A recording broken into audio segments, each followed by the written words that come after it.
Well, it's nice to be back in Washington after several weeks at home in West Virginia talking with folks and around the country. And really what's top of mind in my state, because we're so heavily affected by the fentanyl scourge that is just rampant throughout this country, is immigration. And the 10 million plus people who are now in this country because of the failed Biden-Harris policies. So tonight we're going to see, hopefully we'll see a big contrast between President Trump, who brought the numbers down, who had reasonable policies in place that he as president put into effect, and the contrast being Vice President Harris, who on day one, she and President Biden opened the borders by moving through a lot of executive orders and taking down what former President Trump had been able to do.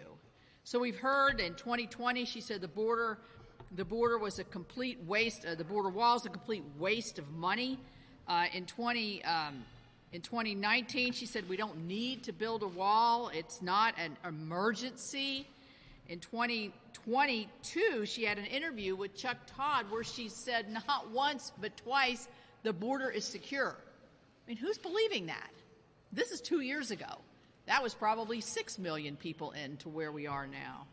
She also said in 2021 or 2022 in an interview that she had actually been to the border, when in fact the interviewer, Lester Holt, had to say, no, you haven't.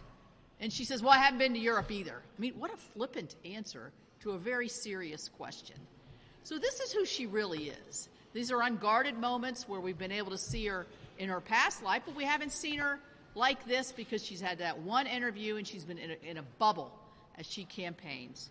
So tonight I think that the border is going to be top of mind of many people in this country, whether it's the crime, the fentanyl, or just the illegality and the unfairness of letting people just run into our country, stay here 7 or 8 years, have their case heard, if they even respond to have their case heard.